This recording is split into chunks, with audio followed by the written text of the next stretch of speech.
boundaries are a necessary act of love. Love isn't about doing everything for someone else or shielding them from discomfort. Real love challenges people to grow. It says, I care about you enough to let you handle this yourself.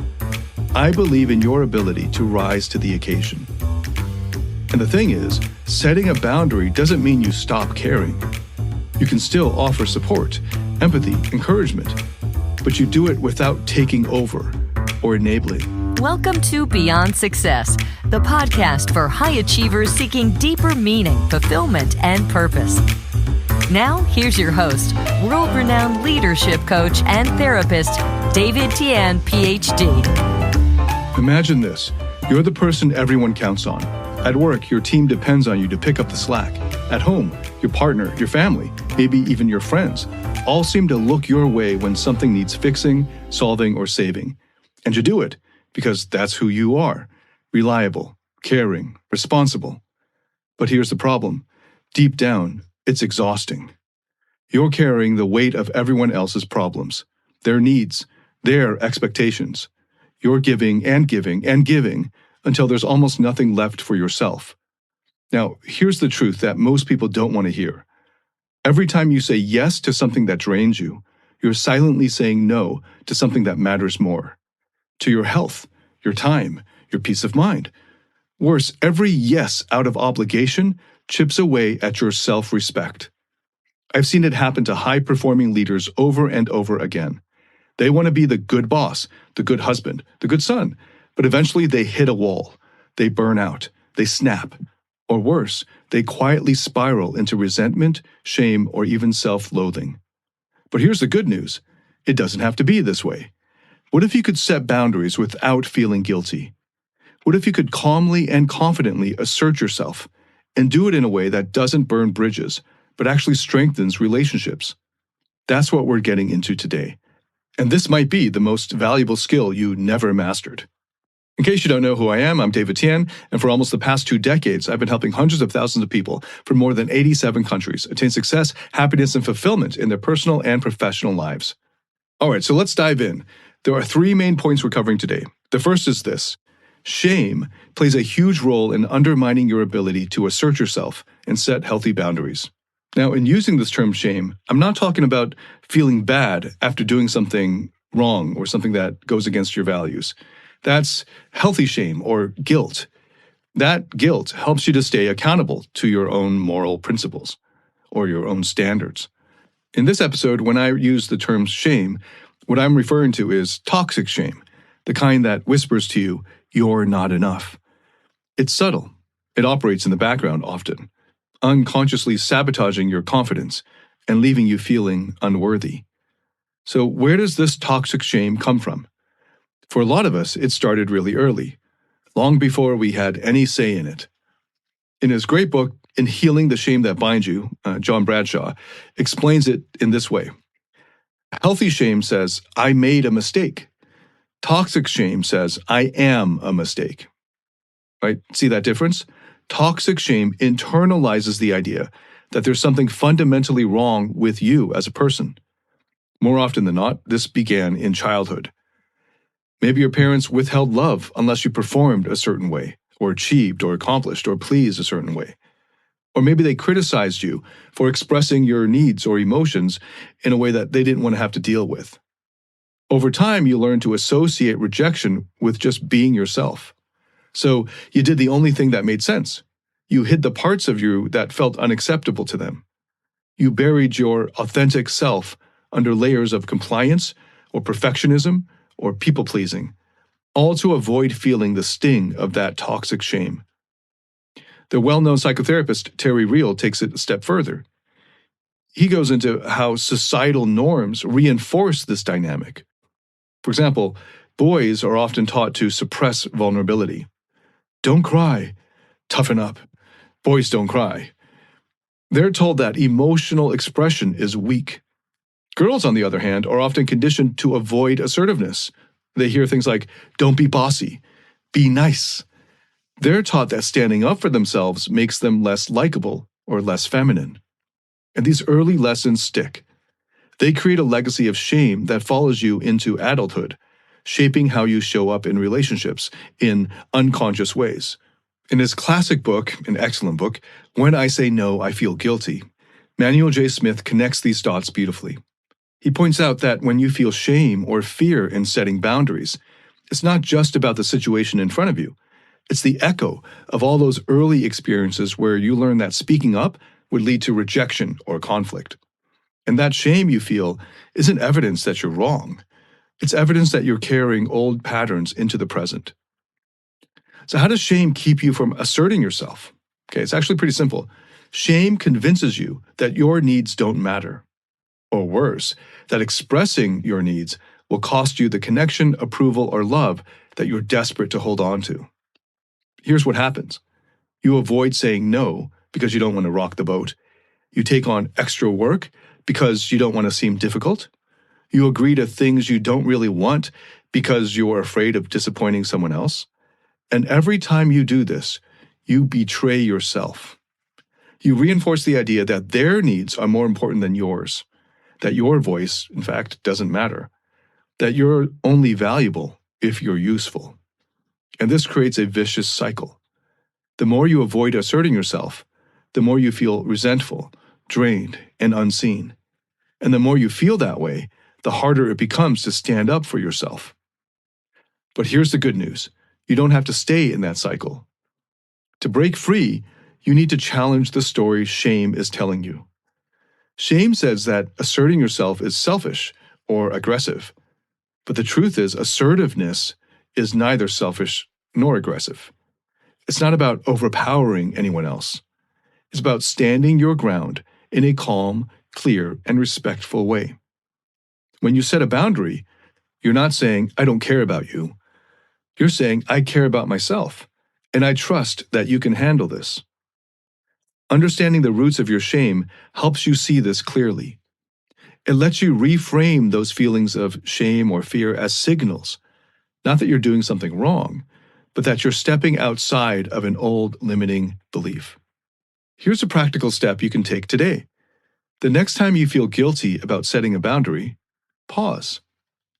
Remind yourself that this shame is a relic of the past.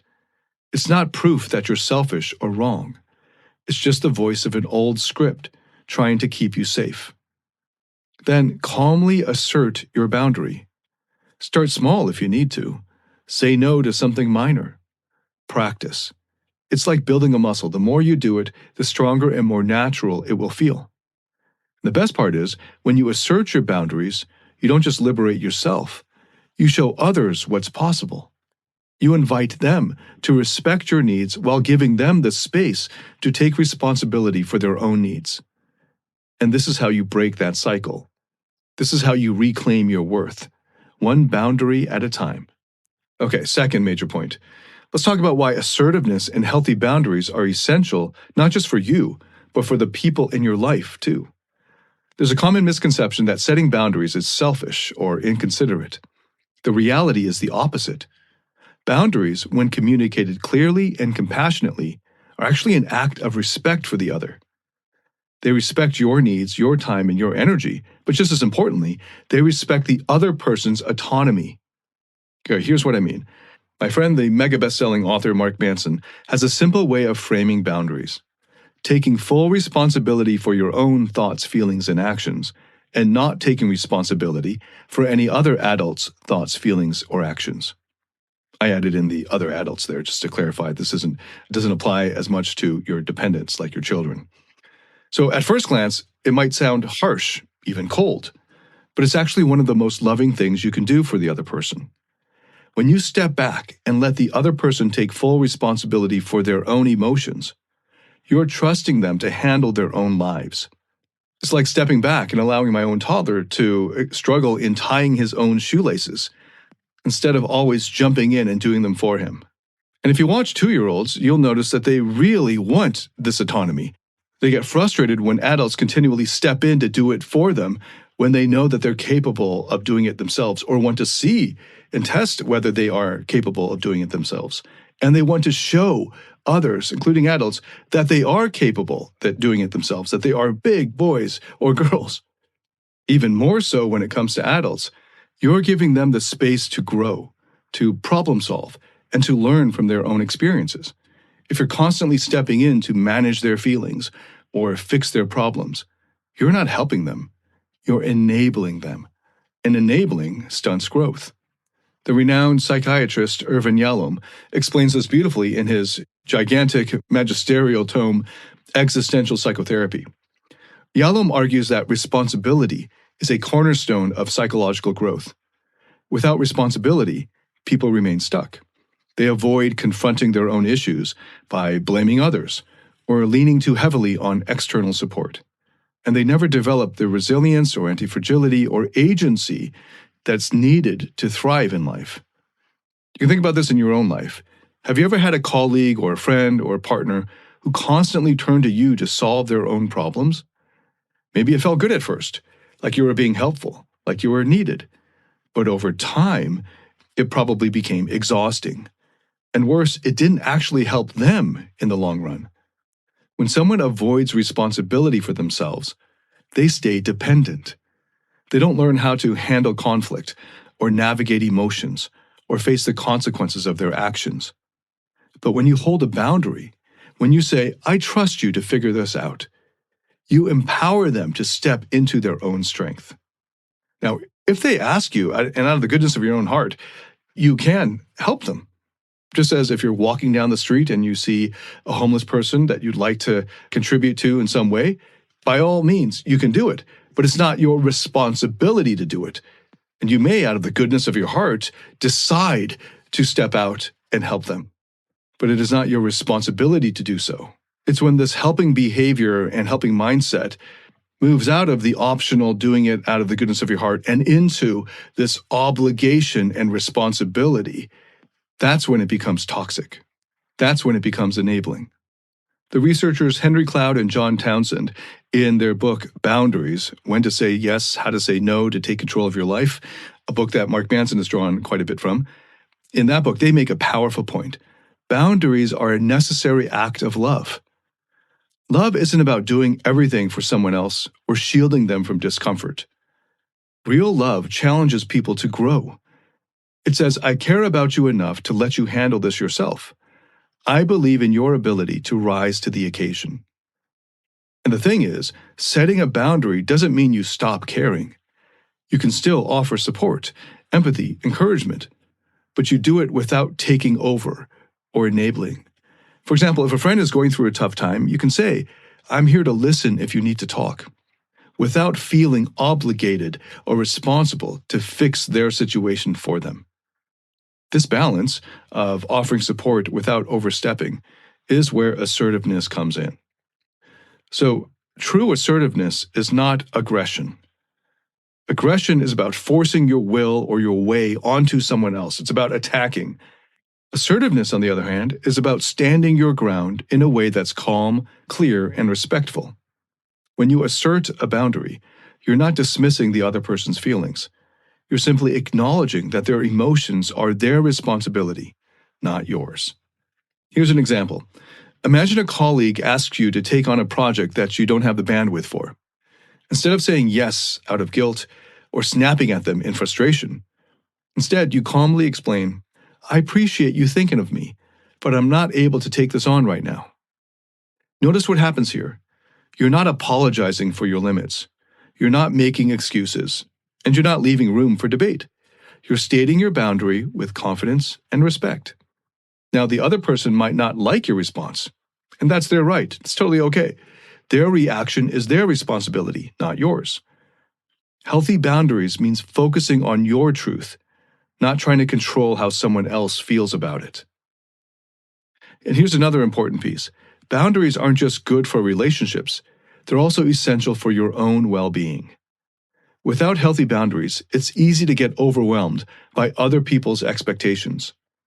You end up saying yes when you really want to say no, agreeing to things that drain your energy, and prioritizing everyone else's needs over your own. Over time, this creates a toxic loop. The more you neglect your own needs, the more resentful and depleted you feel. And the more depleted you feel, the harder it becomes to assert yourself. And then this is where toxic shame comes in. When you constantly put others first over yourself, You reinforce to yourself the belief that your needs don't matter, that you don't matter. But every time you set a boundary, you challenge that belief. You send yourself a powerful message. My needs are valid. My time is valuable. I deserve respect. The best part is, as you practice asserting your boundaries, the shame starts to loosen its grip. You begin to reclaim your self-respect, one step at a time. Many high achievers struggle when it comes to managing their emotions or navigating their relationships, and they hit a wall when it comes to emotional mastery.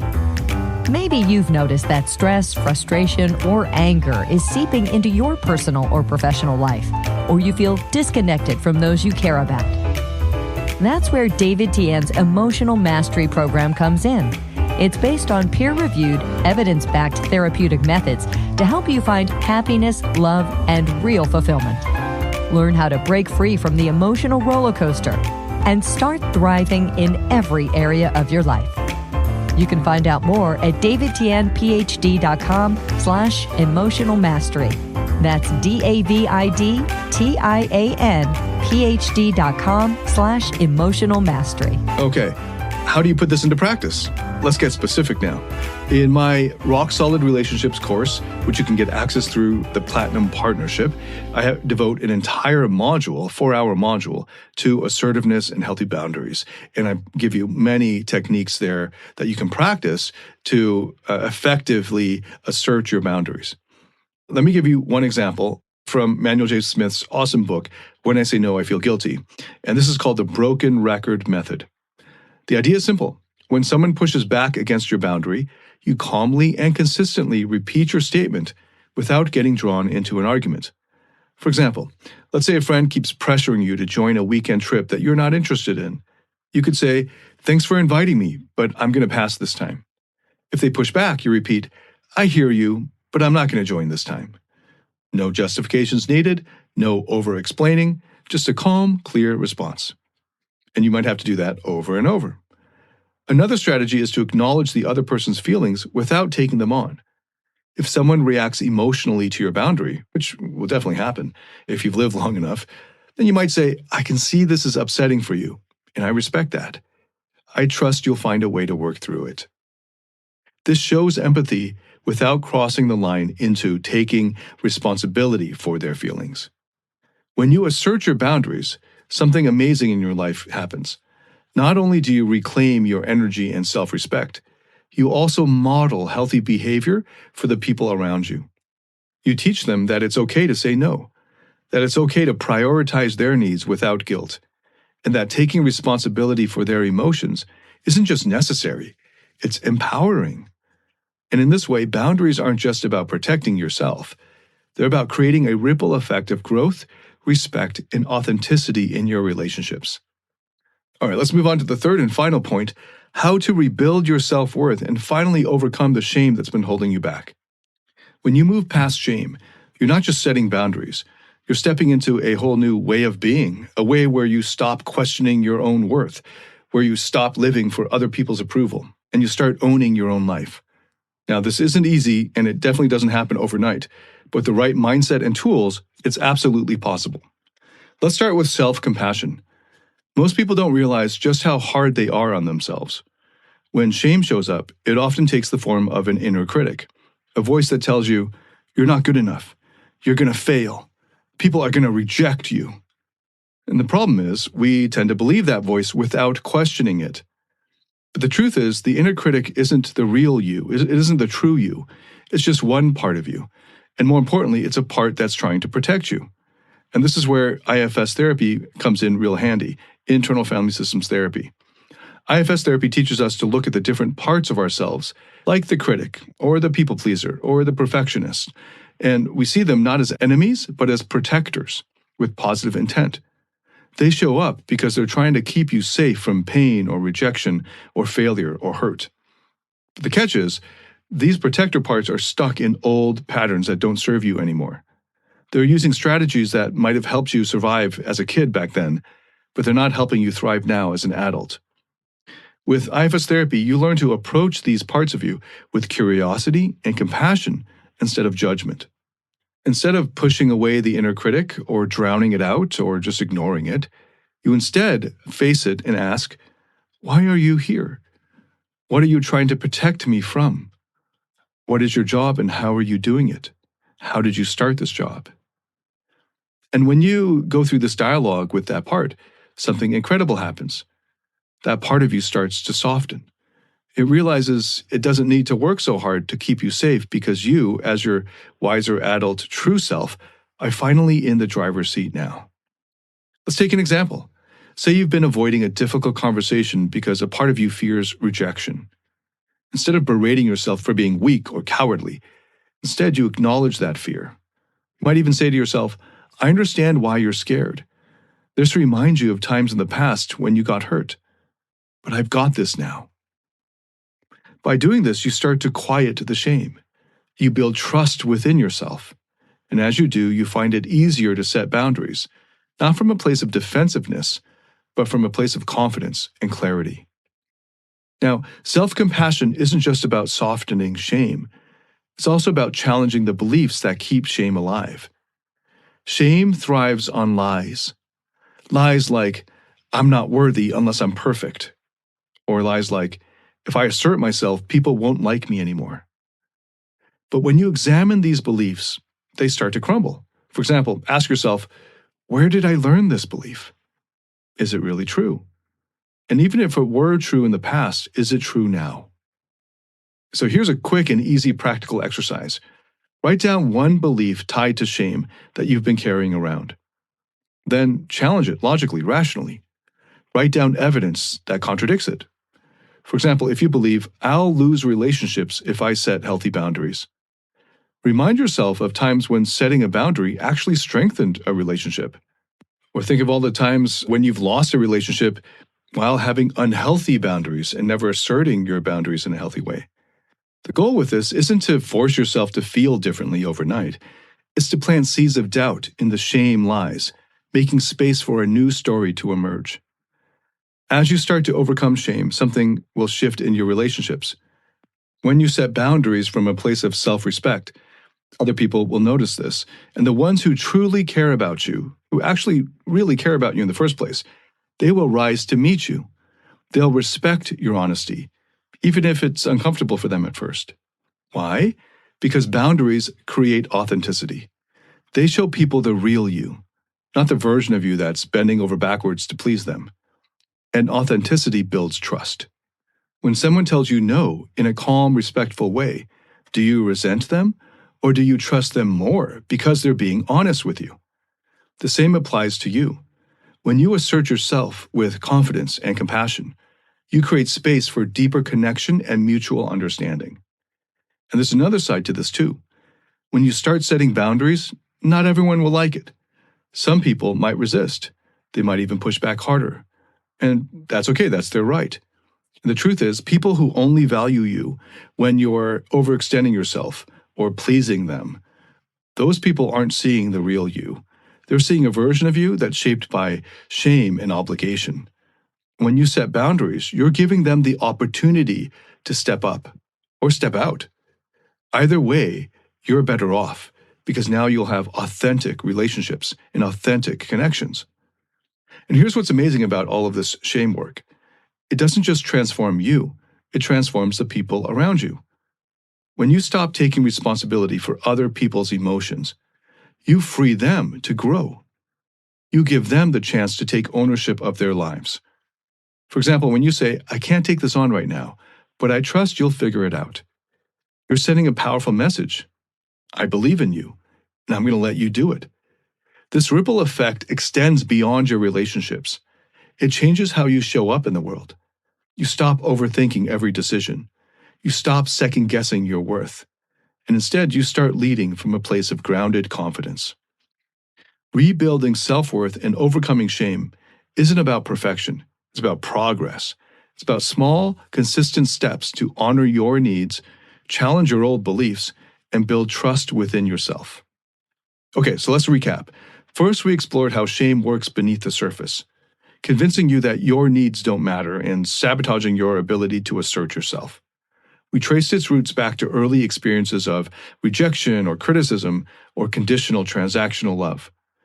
Times when you learn to silence your authentic self in order to avoid pain.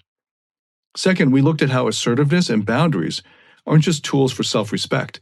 They're gifts to the other people around you. By taking responsibility for your own emotions and then allowing others to do the same for themselves, you create space for growth, authenticity, and trust in your relationships. And third, we talked about how to rebuild your self-worth and move beyond shame, using tools like self-compassion, boundary-setting practices, and challenging the old beliefs that kept you stuck. Now, let's bring this to life with a real story. A client, I'll call him James, came to me feeling completely burned out. He was a senior executive at a tech company, a husband and a father, and by all external measures, he was successful. But internally, he was drowning. He described his life as one endless loop of obligations, staying late at work to fix his team's mistakes, saying yes to every family request, agreeing to social plans he didn't even really want. When I asked James why he felt the need to overextend himself, he admitted something really big for him. He was terrified of disappointing people. Somewhere along the way, he had learned that his worth was tied to keeping everyone else happy. We started by unpacking that fear. Using IFS therapy, James realized that a part of him, his inner critic, had been running the show. This critic told him, "If you say no, people will stop respecting you." But as we explored this part, James discovered something really surprising to him. This voice wasn't trying to harm him. It was trying to protect him from rejection. And with that understanding, James began to soften towards this part of himself. He didn't push it away or fight it or need it to change. Instead, he reassured it. "I've got this now. I can say no without losing people's respect, or more importantly, my own." And from there, James started small. He declined a minor work request that wasn't his responsibility. Then he told his in-laws that he couldn't make every family event. Each boundary he set built his confidence. And what was really amazing to him was that the people who truly cared about him didn't disappear. They ended up respecting him even more and cherishing their time with him even more. By the end of our work together, James wasn't just surviving, he was thriving. He was leading from a place of authenticity, showing up as a better boss, a better husband, and a better father, because he was finally showing up for himself. The takeaway is, when you embrace your boundaries, you're not just saying no, you're saying yes to the life you were meant to live. At the time of this recording, it is the first podcast episode recording of the new year of 2025. So happy new year to all those who are listening to this fresh. And thank you so much for listening. If you have any feedback whatsoever, please leave it in the comments or send me an email. I read all of them. If this has helped you in any way, please share it with anyone else that you think could benefit from it. And if you like this, please hit a like or give it a good rating on whatever platform you're listening to this on. Thank you so much again. I look forward to welcoming you to the next episode. Until then, Tian signing out.